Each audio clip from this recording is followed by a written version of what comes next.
உலகெங்கும் வாழும் அன்பான தமிழ் உள்ளங்களுக்கு அநேக கோடி வணக்கங்கள். நல்ல நேரம் நிகழ்ச்சியூடாக நல்லதே நினைப்போம், நல்லதே நடக்கும், நலமாயிருப்போம். இன்றைய தினம் 19ஆம் தேதி 5ஆம் மாதம் 2026 குஜவாசரம் என்று சொல்லக்கூடிய செவ்வாய்க்கிழமை. பராபவ வருஷம் வைகாசி மாதம் 5ஆம் நாள். திருதியை திதி, மிருகஷீரிட நட்சத்திரம், சித்த யோகம். இன்றைய தினம் ராகு காலம் 3 மணி முதல் 4:30 மணி வரை. இன்றைய தினம் யமகண்டம் 9 மணி முதல் 10:30 மணி வரை. இன்றைய தினம் நல்ல நேரம் 10:30 மணி முதல் 12 மணி வரை. இன்றைய தினம் குளிகன் நேரம் 12 மணி முதல் 1:30 மணி வரை. இன்றைய தினம் அனுஷம் கேட்டை நட்சத்திரக்காரர்களுக்கு சந்திராஷ்டம தினம். அனுஷம் கேட்டை நட்சத்திரக்காரர்களுக்கு சந்திராஷ்டம தினம். சூலம் வடக்கு, பரிகாரம் பால். என்ன நேர்களே, வாருங்கள் இனி இன்றைய தினத்திற்குண்டான ராசி பலன்களை பார்க்கலாம்.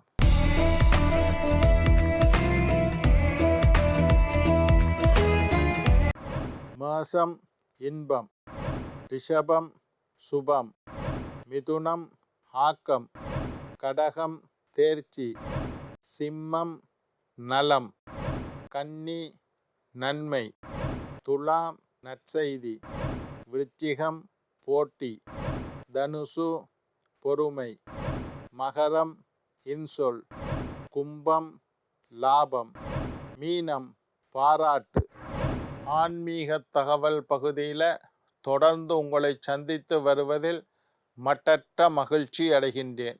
ஒவ்வொரு நாளும் ஒவ்வொரு புதிய அற்புதமான ஆன்மீக தகவல்களை உங்களோட பகிர்ந்து கொண்டு இருக்கிறேன். அந்த வகையில் இன்றைய தினமும் சில நல்ல விஷயங்களை உங்களோட பகிர்ந்து கொள்ளலாம் என்று காத்திருக்கிறேன். எங்களுடைய நிகழ்ச்சிக்கு நீங்கள் தரக்கூடிய ஆதரவு என்னை மகிழ்ச்சி அடைய செய்கின்றது.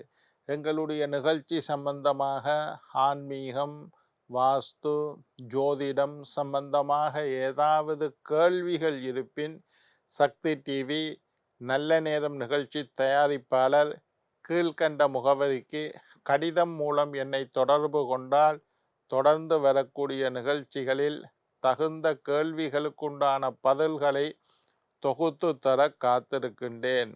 இன்றைக்கு என்னத்தை பற்றி பேச போகிறோம்னா, அன்னதோஷம். நேற்று பேசினதில் மிச்சத்தை பற்றி பேச போகிறேன். நல்ல எண்ணங்களோட சமைத்தால் அதை உண்ணக்கூடியவர்களுக்கு நல்ல எண்ணங்கள் வரும் என்றதை பற்றி பேசியிருக்கிறேன். தேவையில்லாமல் மற்றவர்களை சீண்டக்கூடாது. அப்படி ஒருத்தர் தொட்டால் ஒருத்தருடைய பாபம் எங்களை ஒட்டி கொள்ளும். யாரையும் மனதாலும் உடலாலும் பாதிக்க கூடாது, அவர்களை இம்சை செய்யக்கூடாது. எங்களுடைய பேச்சினால் கூட மற்றவர்களை காயப்படுத்தக்கூடாது. எங்களுடைய உடம்பினாலும் மற்றவர்களை காயப்படுத்தக்கூடாது. எங்களுடைய செயலினால் மற்றவர்களை காயப்படுத்தக்கூடாது. ஒருபடி மேலே போய் எங்களுடைய மனசினால் கூட மற்றவர்களை இம்சிக்க கூடாது. மனசால காயப்படுத்தக்கூடாது, நாங்கள் பேசுகிற பேச்சினால் காயப்படுத்தக்கூடாது, உடம்பினால் காயப்படுத்தக்கூடாது. அடுத்தவர்களை தள்ளி விடுறது, அடிக்கிறது, துன்புறுத்துறது இதெல்லாம் பாவம். அடுத்தவர்களை தவறான சொல்லை சொல்லி பேசுவது பாவம். மற்றவர்கள் கெட்டுப்போக வேண்டும் என்று நினைப்பதே ஒரு பெரிய பாவமாக இருக்கும். அதாவது அதுகளை செய்யக்கூடாது. உயிர்களை கொண்டு உண்ணுவது பாவம். இது ஒரு சர்ச்சையான விஷயம். விஞ்ஞான ரீதியாக கூட மனிதர்களோட வாயில நாங்கள் விஞ்ஞானிகள் எல்லாரும் கொஞ்சம் பேர் ஆராய்ச்சி பண்ணிக்கணும். ஆராய்ச்சி பண்ணினதில் என்ன உணவை மனிதன் சாப்பிடலாம் என்று ஆராய்ச்சி பண்ணினதில் சைவ உணவுகளை சாப்பிடுவதே சிறந்தது. எந்த உணவை வாயில போட்டால் அது எச்சிலோட சேர்ந்து ஜீரணிக்குதோ அந்த உணவுகளைத்தான் மனிதனுக்குண்டான உணவு என்று அமெரிக்காவில் விஞ்ஞானிகள் ஆராய்ச்சி பண்ணி சொல்லியிருக்கிறோம். எந்த உணவு வாயில போட்டால் ஜீரணிக்குதோ அது மரக்கறி, காய்கறி, சைவ உணவுகள். இதைத்தான் வாயில போட்டோம். மனிதர்களுடைய பல் அமைப்பு அப்படித்தான் அமைஞ்சிருக்குது. அதுதான் ஜீரணிக்கும். வேட்டையாடி உண்ணக்கூடிய மிருகங்கள், இப்போ புலியிட பல்லுக்கும் மனிதரிட பல்லுக்கும் வித்தியாசம் இருக்கு. மனிதர்கள் பல்லு மாட்டுட பல்லு மாதிரி தான் இருக்குது. மாடு என்ன சாப்பிடும்? இலைய, குலைய, கீரைய, சைவத்தை தான் உண்ணும். அது மாதிரி தான் மனிதர்களுடைய பல்லும் இருக்குது. புலி என்னத்தை உள்ளும்? வேட்டையாடி அசைவ உணவை புலி உண்ணும். புலியிட பல்லு அதுக்கேற்ற மாதிரி இருக்குது. இப்போ மனிதர்கள் சைவ உணவை உண்ண வேண்டும். இப்போ பாருங்கோ, சில பேர் விஞ்ஞானிகள் சொல்லிக்கணும், மற்ற அசைவங்களை சாப்பிட்டா மனிதர்களுக்கு மோசமான பின்விளைவுகள் வருகின்றது. அதனால் 50 வயசு ஐயா, எனக்கு 50 வயசாச்சு, நான் முதல்ல எல்லாத்தையும் சாப்பிட்டேன், இப்போ சைவத்துக்கு மாறிவிட்டேன் என்று சொல்லுகிறேன். சைவ உணவுகளில் எல்லா விதமான சத்துக்களும் உண்டு, இல்லைன்றது ஒன்றும் இல்லை. அப்போ சைவ உணவை உண்ணுவது, எங்களோட சாஸ்திரம் என்ன சொல்லுது? அசைவத்தை உண்ணாதீர்கள். இப்போ உங்களுக்கு தெரியும், கோயிலுக்கு போகணுமா, அசைவத்தை சாப்பிட்டா கோயிலுக்கு போகக்கூடாது, அது தொடக்கன்னு சொல்லுறோம்.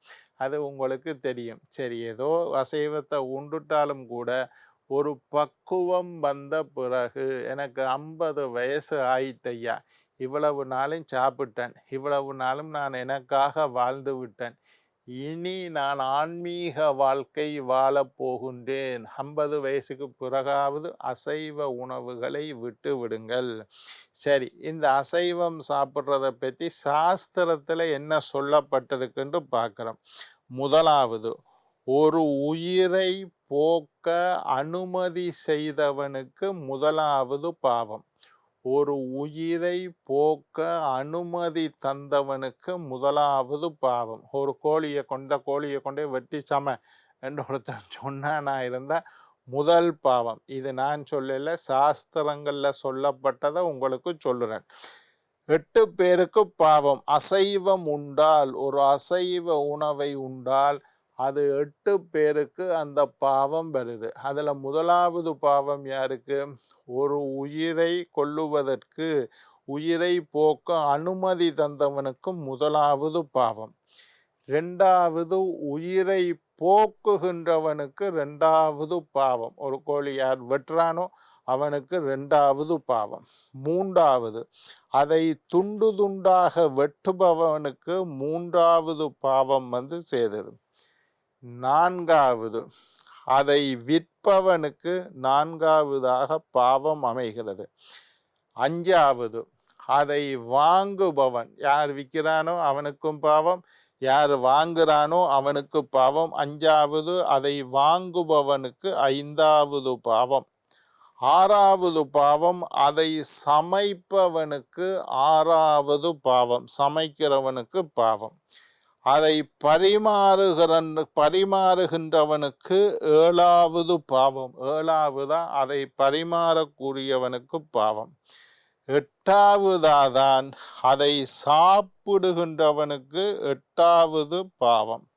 இப்போ 8 பேருக்கு பாவம். ஒரு அசைவ உணவை உண்டால் அதனால் 8 பேருக்கு பாவம் வரதாக சாஸ்திரங்களில் சொல்லப்படுகின்றது. முதலாவது யாருக்கு? உயிரை போக்க அனுமதி தருகின்றவனுக்கு முதல். உயிரை போக்குகின்றவன் 2வது. அதை துண்டு துண்டாக வெட்டுபவன் 3வது. அதை விற்பவன் 4வது. அதை வாங்கக்கூடியவன் 5வது. அதை சமைப்பவன் 6வது. அதை பரிமாறுபவன் 7வது. கடைசியாத்தான் பாவம் சேருது, அதை சாப்பிடுகின்றவனுக்கு. சில பேர் சொல்லுவினம், கொன்றால் பாவம் தின்றால் போச்சு. இது ஒரு பேச்சு வழக்கு. தர்ம சாஸ்திரத்தில் சொல்லப்பட்ட விஷயத்தை சொல்லுறேன். இதுவரை காலமும் சாப்பிட்டு இருந்தால் பரவாயில்லை. சரி ஒரு 50 வயசு 60 வயசு மட்டும் சாப்பிட்டாலும் பரவாயில்லை. கொஞ்ச காலம் உங்களுடைய இறுதி காலமாவது இந்த பாவ புண்ணியத்தை நினைத்து ஒரு 50 வயசுக்கு மேலே நாங்கள் வெஜிடேரியனாக மாறிட்டேன் ஐயா.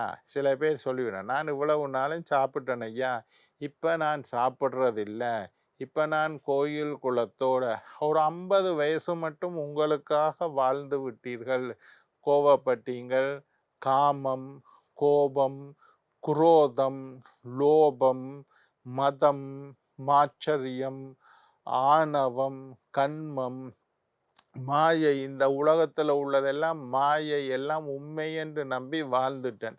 ஆனால் ஒரு குறிப்பிட்ட காலத்திற்கு பின்பாவது நீங்கள் இறைவனுக்காக வாழ வேண்டும். அது உண்மையில் இறைவனுக்கான வாழ்க்கையில் உங்களுக்கான வாழ்க்கை.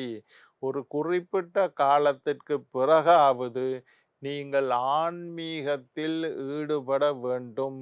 ஏதோ ஒரு தவறான தொழிலை செஞ்சு சம்பாதிச்சிட்டேன் ஐயா, காசு வேணும்ன்றதுக்காக நான் பல பேரை ஏமாத்திட்டேன் ஐயா, காசுக்காக பல துரோகங்களை செய்து விட்டேன். நீங்கள் எல்லாரும் உங்களோட வயசு ஒரு 50 வயசு ஆச்சுதான், பின்னுக்கு திரும்பி பார்த்தீங்கன்னா இந்த நிகழ்ச்சி எல்லாம் நடந்திருக்கும். காசுக்காக நான் சிலரை ஏமாற்றி விட்டேன், காசுக்காக சில துரோகங்கள் செய்து விட்டேன். இது எல்லாத்தையும் மறந்து இந்த பாவங்களுக்கெல்லாம் பிராச்சித்தம் தேடும் முகமாகவாவது 50 வயசுக்கு பிறகு ஒரு விதமான ஆன்மீக வாழ்க்கையை வாழத் தொடங்குங்கள். சரிதானே என்ன நேர்களே? நாளை மற்றொரு நிகழ்ச்சியில் உங்களை சந்திக்கும் வரை உங்களிடம் விடைபெறுவது உங்கள் ஜோதிட சித்தர் டாக்டர் ராஜராஜ குருக்கள்.